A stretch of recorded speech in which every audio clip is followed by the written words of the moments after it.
بسم اللہ الرحمن الرحیم۔ السلام علیکم ناظرین، آپ کو ہمارے چینل پر خوش آمدید کہتے ہیں۔ آج کی ویڈیو میں ہم بتائیں گے 9 اپریل سن 1980 کے حوالے سے، جو کہ روز شہادت ہے سید باقر الصدر کا۔ آج کی ویڈیو میں شہید باقر الصدر کی زندگی پر مختصر نظر دوڑائیں گے۔ اسلام ٹائمز پر چھپنے والے ایک کالم جسے تحریر کیا ہے ڈاکٹر راشد عباس نقوی نے۔ ڈاکٹر راشد عباس نقوی لکھتے ہیں، آیت اللہ حکیم کی وفات کے بعد 1930 ہجری میں آیت اللہ سید محمد باقر الصدر کی مرجعیت کا دور شروع ہوا اور بہت سے عراقیوں نے آپ کی تقلید کی۔ آپ جمعے کے دن صبح سے رات تک اور دوسرے دنوں میں ظہر کی اذان سے 1 گھنٹہ پہلے لوگوں کے لیے اپنے گھر کے دروازے کھول دیتے اور لوگ اپنے علمی و عملی مسائل کے حل کے لیے آپ کے گھر جاتے۔ ہر بدھ کو مغرب اور عشاء کی نماز کے بعد آپ کے گھر میں امام حسین علیہ السلام کی یاد میں مجلس اور عزاداری کا انعقاد کیا جاتا۔ اس مجلس میں کثیر تعداد میں علماء کرام اور نوجوان طلباء شرکت کرتے تھے۔ آیت اللہ صدر نے اس طرح سے عاشوراء، فلسفہ شہادت اور قربانی کی ثقافت کو زندہ رکھا۔ آیت اللہ سید محمد باقر الصدر کی گرفتاری 1392 ہجری قمری میں عراق کی بعثی حکومت نے مسلمان مبارزین کی گرفتاری اور تشدد میں اضافہ کیا۔ شہید آیت اللہ صدر، جو اس تحریک کے قائدین میں سے تھے اور اسلام اور مسلمانوں کے حق میں اعلان حق کرتے تھے، بعثی حکومت کی نظروں میں کانٹے کی طرح کھٹکتے رہے۔ جب گرفتاریوں کا سلسلہ شروع ہوا تو آپ اس وقت بیماری کے باعث ہسپتال میں داخل تھے، لیکن عراقی حکومت نے انہیں ہسپتال میں بھی نہیں چھوڑا اور انہیں گرفتار کرنے کا فیصلہ کیا۔ پہلے انہوں نے ہسپتال کا محاصرہ کیا اور پھر آیت اللہ صدر کو اسی بیماری اور کمزوری کے ساتھ ہتھ کڑیاں لگا کر کوفہ ہسپتال کے جیل وارڈ میں منتقل کر دیا۔ البتہ زیادہ وقت نہیں گزرا تھا کہ مسلم عوام نے ایک شاندار اجتماع کر کے ان کی گرفتاری پر سخت احتجاج کیا، جو بالآخر آیت اللہ صدر کی رہائی اور اسلام دشمن طاقتوں کی شکست کا باعث بنا۔ آیت اللہ شہید صدر کا فتویٰ۔ انقلاب اسلامی ایران کی کامیابی سے قبل شہید آیت اللہ سید محمد باقر صدر نے ایران کے اسلامی انقلاب کی بھرپور حمایت کی اور امام خمینی کے ساتھ اپنے تعلقات کو مضبوط کیا۔ آپ نے پیرس میں امام خمینی کو ایک خط لکھا جس میں ایرانی انقلاب کی شاندار الفاظ میں تعریف کی اور پوری ہمت کے ساتھ اپنی حمایت کا اعلان کیا۔ اس طرح انہوں نے اسلامی انقلاب کے بارے میں اپنا تاریخی فتویٰ جاری کیا۔ جو لوگ اسلام اور مسلمانوں کی دفاع کے لیے ایران میں اٹھے اور مارے گئے وہ شہید ہیں، اور خدا انہیں جنت میں امام حسین علیہ السلام کے ساتھ محشور کرے گا انشاءاللہ۔ سید محمد باقر الصدر۔ مرحوم آیت اللہ محمد علی تسخیری اپنے ایک انٹرویو میں کہتے ہیں، امام خمینی مرحوم کے لیے شہید صدر مرحوم کی محبت کا معاملہ بالکل واضح اور نمایاں تھا۔ شہید صدر اپنے شاگردوں کو امام خمینی کے درس میں شرکت کی ترغیب دیتے تھے۔ وہ خود امام سے ملاقات کے متمنی رہتے تھے، لیکن یہ محبت اس وقت مزید نمایاں ہوئی جب انقلاب اسلامی ایران کامیاب ہوا۔ شہید صدر انقلاب کی کامیابی کے بعد انقلاب کے ایک بہت بڑے حامی بن کر سامنے آئے۔ ایران میں جب اسلامی آئین کا مسئلہ سامنے آیا تو شہید صدر نے آئین کے مصنفین کی رہنمائی کے لیے کئی پمفلٹ لکھے اور ایران بھیجے، جو اب بھی موجود ہیں۔ انقلاب اور امام خمینی سے محبت کا ان کا یہ عالم تھا کہ آپ نے اپنے شاگردوں سے یہ تاریخی جملہ کہا کہ تم امام خمینی کی ذات میں اس طرح ذم ہو جاؤ جس طرح وہ اسلام میں ذم ہو چکے ہیں۔ آپ نے یہ جملے اس وقت کہے جب آدھا عراق آپ کا مقلد تھا۔ آپ نے امام خمینی کے نام خط میں لکھا کہ میں آپ کی قیادت میں ہر طرح کی خدمت کے لیے حاضر ہوں، آپ جو کہیں گے میں وہی کروں گا۔ اس سے امام کی انقلابی تحریک سے شہید صدر کی محبت کی نشاندہی ہوتی ہے۔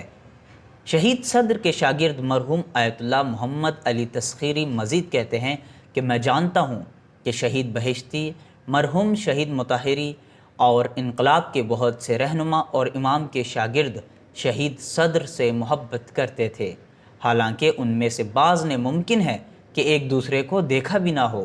آیت اللہ خامنائی نے بھی شہید صدر سے ملاقات کی اور ان کی تعریف کی اور مرحوم کے بارے میں بعض پیغامات لکھے ہیں۔ ان سے ظاہر ہوتا ہے کہ جو لوگ امام خمینی مرحوم کی قیادت میں تھے، ان کا جناب صدر مرحوم کے ساتھ گہرا میل جول اور تعلق تھا۔ جہاد کا فتویٰ۔ جب عراقی حکومت نے اپنے ظلم و ستم میں اضافہ کیا اور مسلمانوں اور علماء کو قتل کرنا جاری رکھا تو آیت اللہ سید محمد باقر الصدر نے ایک فتوے میں جہاد کا اعلان کرتے ہوئے کہا، عراق کی تمام حریت پسند اور مسلمان قوم پر یہ فرض ہے کہ وہ بعث پارٹی اور اس کے قائدین کے خلاف مسلح قیام کریں تاکہ اپنے آپ کو ان خونخوار درندوں کے چنگل سے بچایا جا سکے۔ سید محمد باقر الصدر فتویٰ جاری ہونے کے بعد عراقی حکومت خوف زدہ ہو گئی اور انہوں نے فوری طور پر شہید صدر کے گھر کو گھیرے میں لے لیا۔ بنت الہدا کا پیغام۔ آیت اللہ شہید صدر کی بہن بنت الہدا، جو اسلام کو زندہ رکھنے کے لیے ہمیشہ شہید صدر کے شانہ بشانہ میدان عمل میں تھیں، نے ایک ولولہ انگیز پیغام جاری کیا۔ خدا کی قسم، راہ خدا میں شہادت کی تمنا میں جی رہی ہوں۔ جب تک مجھے یقین ہے کہ میرا کام خدا کے لیے ہے، میں اپنے راستے پر چلتی رہوں گی۔ میں اس طرح مروں یا اسی طرح جیوں، لیکن شہادت ایک تمنا ہے جو مجھے مسلسل اپنی طرف کھینچتی ہے۔ باقی جو خدا چاہتا ہے وہی ہوتا ہے۔ جب شہید آیت اللہ صدر کو عراقی حکومت نے گرفتار کیا تو نجف کی سیکیورٹی کے سربراہ نے آپ سے پوچھا کہ آپ عرب ہیں، لیکن ایک غیر عرب یعنی ایران اور وہاں کے انقلاب کی حمایت کیوں کر رہے ہیں، اور آپ نے اپنی تمام سرگرمیاں ایران اور خمینی کی مدد کے لیے کیوں مخصوص کر دی ہیں؟ آپ نے نجف میں مرتضیٰ مطہری کی شہادت پر تعزیتی مجلس کیوں برپا کی؟ وہ تو ایک فارسی بولنے والا ایرانی عالم ہے۔ سیکیورٹی انچارج نے مزید کہا کہ خمینی سے خط و کتابت کیوں رکھتے ہو؟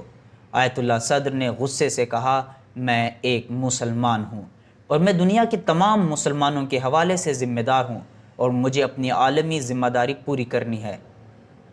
یہ عربوں اور غیر عربوں، ایرانیوں اور غیر ایرانیوں کے بارے میں نہیں ہے، یہ اسلام کا مسئلہ ہے اور میں اس سے ایک قدم بھی پیچھے نہیں ہٹوں گا۔ بنت الہدا صدر کا پیغام۔ جب آیت اللہ سید محمد باقر الصدر کو عراق میں بعثی حکومت نے گرفتار کیا تو آیت اللہ صدر کے ایک دوست نے صدر کی بہن بنت الہدا کو کچھ عرصہ خاموش رہنے کو کہا اور عراقی حکومت کے ظلم و جبر کے خلاف احتجاج نہ کرنے کی تجویز دی، لیکن بنت الہدا نے انقلابی جواب دیا، مذہبی ذمہ داری اس بات کا تقاضا کرتی ہے کہ ہم جبر و استبداد کے خلاف ایسا موقف اختیار کریں۔ خاموشی کا وقت ختم ہو گیا ہے، ہمیں جہاد اور جد و جہد کا ایک اور صفحہ کھولنا چاہیے۔ ہم کئی سالوں سے خاموش ہیں اور ہم جتنا خاموش رہیں گے ہمارے دشمن مزید گستاخ ہوتے جائیں گے۔ ہم کیوں خاموش رہیں؟ اس کے بعد بنت الہدا مولا علی علیہ السلام کے حرم کی زیارت کے بعد اللہ اکبر کا نعرہ لگاتے ہوئے شہر کے بازار میں جاتی ہیں اور عراق میں بعثی حکومت کے خلاف لوگوں کو تبلیغ کرتی ہیں۔ شہادت 7 اپریل 1980، 16 فروردین 1359 کو عراق کے بعثی حکومت آیت اللہ سید محمد باقر الصدر اور ان کی بہن بنت الہدا کو گرفتار کر کے بغداد لے گئی۔ عراقی قومی سلامتی کے ادارے کے سربراہ نے آیت اللہ صدر کو موت کی دھمکی دی اور کہا کہ اگر موت سے بچنا چاہتے ہو تو انقلاب اسلامی ایران کے خلاف چند الفاظ لکھو۔ آیت اللہ صدر نے انکار کیا اور کہا، میں شہادت کے لیے تیار ہوں۔ اس جواب کے بعد اس عظیم مجاہد اور عالم کو ان کی مجاہدہ اور عالمہ بہن کو تشدد کا نشانہ بنا کر شہید کر دیا جاتا ہے۔ آخرکار 9 اپریل 1980 عیسوی کی نصف شب کو دونوں شہداء کی میتیں ان کے اہل خانہ کے حوالے کر دی گئیں۔ ایک عینی شاہد نے آپ کی شہادت کے واقعے کو یوں نقل کیا ہے، شہادت سے پہلے شہید صدر 10 ماہ تک گھر میں محصور رہے، یہاں تک کہ وہ 19 جمادی الاولیٰ 1400 ہجری کو اپنی بہن بنت الہدا کے ساتھ گرفتار ہوئے اور 3 دن بعد انتہائی بہیمانہ اور المناک طور پر شہید کر دیے گئے۔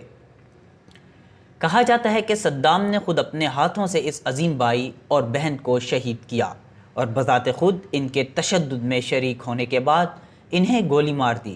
3 ذرائع نے اس جرم کو بیان کیا۔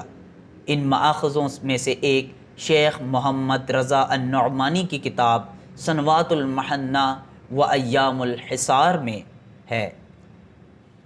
اس میں ایک صدامی فوجی کا حوالہ دیا گیا ہے جس کے بارے میں کہا جاتا ہے کہ وہ پھانسی کے کمرے میں موجود تھا۔ وہ لکھتا ہے کہ سید محمد باقر الصدر کو تشدد والے کمرے میں لایا گیا اور انہیں باندھ دیا گیا۔ پھر صدام خود آیا اور اس نے عراقی لہجے میں کہا، اے محمد باقر، کیا تم حکومت بنانا چاہتے ہو؟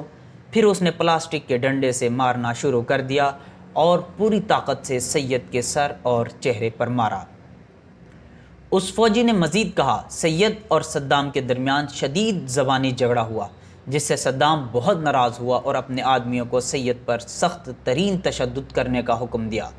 اس دوران بنت الہدا کو لایا گیا۔ وہ نیم مردہ تھیں۔ ان پر دوسرے کمرے میں تشدد کیا گیا تھا۔ انہیں زمین پر گھسیٹتے ہوئے لایا گیا۔ سید نے اپنی بہن کو دیکھا تو صدام سے کہا، اگر تم مرد ہو تو میرے ہاتھ کھول دو اور میرا مقابلہ کرو۔ صدام نے ایک کوڑا لے کر بنت الہدا کے بے جان جسم پر مارا اور اس فوجی کے مطابق پھر حکم دیا کہ اس بزرگ خاتون کی چھاتیوں کو اس کے بھائی کے سامنے کاٹ دیا جائے۔ سید باقر الصدر صدام کی طرف متوجہ ہوئے اور فرمایا، تم بزدل ہو اور صرف اپنے محافظوں میں تم بہادر بنتے ہو۔ یہ سن کر وہ غصے میں پاگل ہو گیا۔ اس نے اپنا پستول نکالا اور تمام گولیاں سید اور آپ کی بہن پر خالی کر دیں۔ دونوں بہن بھائیوں کو قتل کر کے پاگلوں کی طرح گالی گلوچ اور توہین کرتے ہوئے کمرے سے باہر نکل گیا۔ 9 اپریل 1980 کو رات 9 بجے کے قریب نجف شہر کی بجلی کی سپلائی اچانک منقطع ہو گئی اور اندھیرے میں صدام کی سیکیورٹی فورسز کے ایک گروپ نے مرحوم سید محمد صادق صدر، جو شہید باقر الصدر کے رشتہ دار تھے، کے گھر پر دھاوا بول دیا۔ سپاہیوں نے سید محمد صادق صدر سے کہا کہ وہ ان کے ساتھ گورنر کے دفتر آئیں۔ نجف کا سیکیورٹی کا ڈائریکٹر، جو گورنر ہاؤس میں سید محمد صادق کا انتظار کر رہا تھا، اس نے کہا، یہ صدر اور اس کی بہن کی لاش ہے، ہم نے انہیں پھانسی دے دی ہے۔ اور پھر اس نے سید محمد صادق سے کہا کہ وہ لاشیں اپنے ساتھ لے جا کر دفن کر دیں۔ نجف میں سیکیورٹی کے ڈائریکٹر نے اپنے سپاہیوں سے تابوت کھولنے کو کہا تو سید محمد صادق نے شہید صدر کے خون میں ڈوبی ہوئی لاش کو دیکھا۔ ان کے چہرے پر تشدد کے نشانات نمایاں تھے۔ شہیدہ بنت الہدا کی لاش کی صورتحال بھی اپنے بھائی سے بہتر نہیں تھی۔ آخرکار ان دونوں عظیم شہداء کے جسد خاکی کو نجف کے وادی السلام میں خفیہ طور پر سپرد خاک کر دیا گیا۔ ان کا راستہ زندہ و پائیدار ہے۔ آیت اللہ صدر کی شہادت پر امام خمینی کا پیغام۔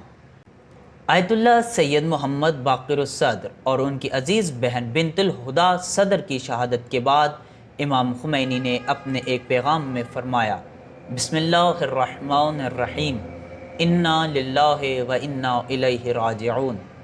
نہایت افسوس اور دلی رنج کے ساتھ مرحوم آیت اللہ شہید سید محمد باقر الصدر اور آپ کی ہمشیرہ مکرمہ و مظلومہ بنت الہدا، جو علم و اخلاق کے معلم اور علم و آداب کے قابل فخر شخصیات تھیں، انتہائی بہیمانہ انداز سے شہادت کے عظیم و ارفع درجے پر فائز ہو گئے۔ ہم اپنی طرف سے اس عالم اور مجاہد شخصیت کی، جو حوزہ علمیہ کے دینی مراجع اور اسلامی دانشوروں کا افتخار تھے، شہادت کی مناسبت سے 3 دن کے سوگ کا اعلان کرتے ہیں اور پروردگار عالم سے اس عظیم نقصان کے ازالے کی دعا کرتے ہیں۔ روح اللہ الموسوی الخمینی۔ ناظرین، یہ کالم جو میں نے آپ کو سنایا ہے، یہ اسلام ٹائم ویب سائٹ پر تحریر ہے جسے ڈاکٹر راشد عباس نقوی نے تحریر کیا ہے۔ امید ہے آپ اس ویڈیوز کے ذریعے شہید باقر الصدر کی زندگی سے آشنا ہوئے ہوں گے کہ ان کی کیا مصروفیات تھی، ان کا کیا لائحہ عمل تھا، ان کا کیا نظریہ تھا، کیا آئیڈیالوجی تھی، جس کی وجہ سے صدام نے انہیں اور ان کی بہن بنت الہدا صدر کو بہیمانہ انداز سے شہید کیا۔